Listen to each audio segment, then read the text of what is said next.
DC here. Hi, guys and gals. Well, it's Sunday. Hope you're all well. It is rather cool outside. I probably should have worn a sweater. What is that, 16 degrees? Probably around 60, 61 Fahrenheit.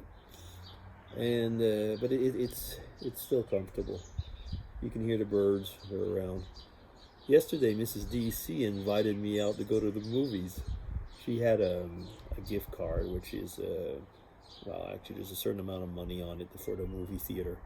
So we went to see the latest Indiana Jones. It was fun. It was fun. I mean, it was as you would expect for an Indiana Jones movie. You know, they ran around on top of trains. There was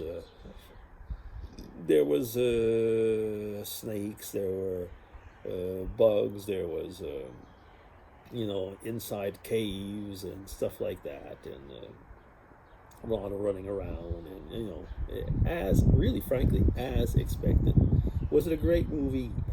No. Was it a fun movie? Yeah, it was, and we enjoyed ourselves. And so I hadn't been to the movies for a little while, so it was fun, and so we what I had done before, we had thought, would we go out for a pizza or something, and I thought, like, we're retired, we're poor. No, what I mean by that is that we're not poor, but I think you know what I mean. It's like, okay, you got to look out for what you're doing more.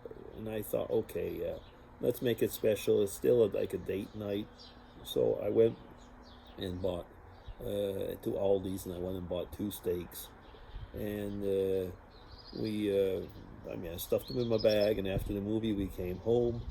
I barbecued them. I made homemade fries and vegetables from the garden, and barbecued the steaks. And I opened a bottle of wine. It was a nice evening. And then, basically we we watched TV a bit and so on. And I watched videos a bit on my tablet, and it was a good time. And I thought, like, I guess that might be part of the aging process, I suppose, is that we go watch an 80-year-old man running around and acting as if he's a young guy. Although in the movie he is an old man. And he says so. I mean, he's at the end of his career. And I thought, like, well, kind of fits. I mean, we'd be watching Harrison Ford for what, like, over 40 years. I mean, he was also on the Star Wars, and I had seen the first three. I never watched. I was not a big Star Wars fan. Indiana Jones, yeah, I've seen them all. Actually, yeah, I have seen them all at the movie theater. People still say that. Anyway, it was good. This week was interesting as well. We went to see our new bank counselor, like a financial advisor, because at the bank every now and then they ask you to come over and they check how you're doing.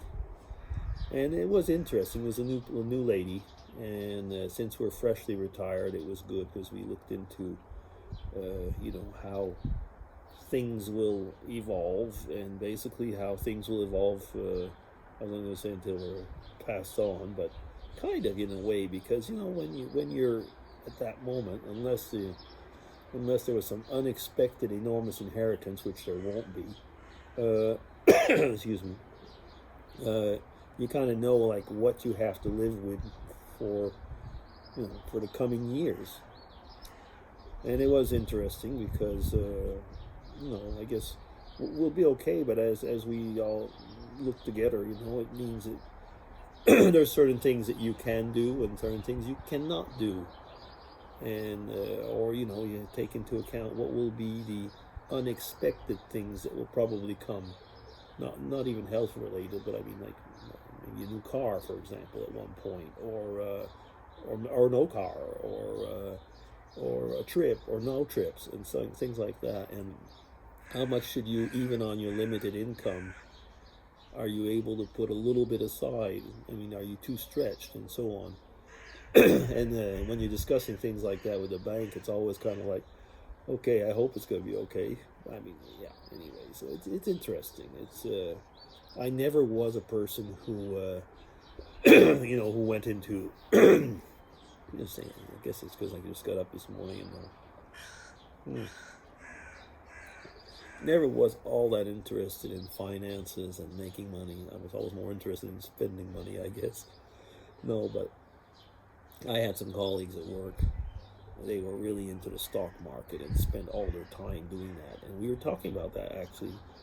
And like the lady said, the thing is this: if you're going to make money on the stock market, you've got to basically almost make it a hobby of yours. But, and as she said, there's a big thing: is you can't forget that every time you make a transaction on those things, you give out money. So you got to be certain that you're making money and not just playing around. As she was saying, so some people like to just buy, sell, buy, sell, buy, sell, and basically they're spending money instead of making money. Anyway, like I say, I'm not into that. So I would rather. I have a few shares from the company I used to work for and stuff like that, and so we looked at that and so on. Anyway, I won't get into all my financial details here online, but it was an interesting chat. It was. I mean, a sobering one, nevertheless, because you know that you're on the last. I was going to say the last stretch. I'm exaggerating a little bit, but I think you know what I mean. I mean, it's not like all of a sudden I'm going to get a new job and make a fortune or something like that. Yeah. There was an interesting thing that came up though this week. I mean, I did work, in England when we left Canada before coming to Switzerland. Went to England and worked there at Oxford at the university. So that was part of my studies and so on. But I was getting a salary. That's what I should rather put it that way. And because of that,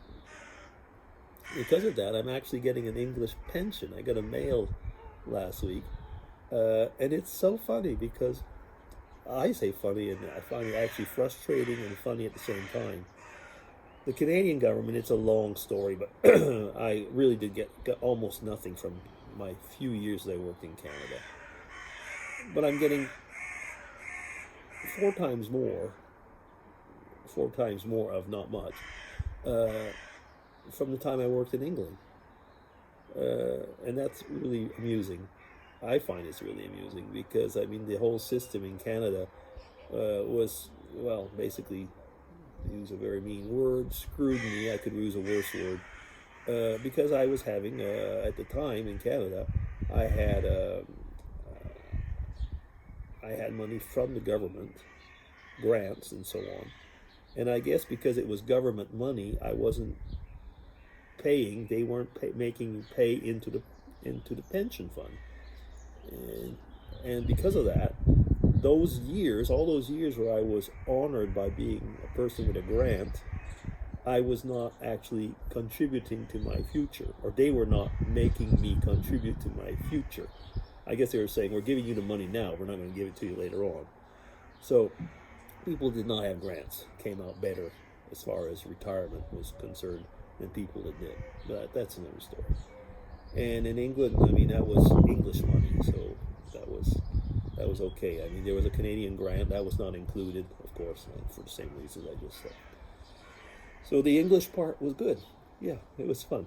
So that's a little bit of just a little bit of extra money. But it is amusing. I mean, because the English part is as much as both Mrs. DC and myself's Canadian part. Go figure.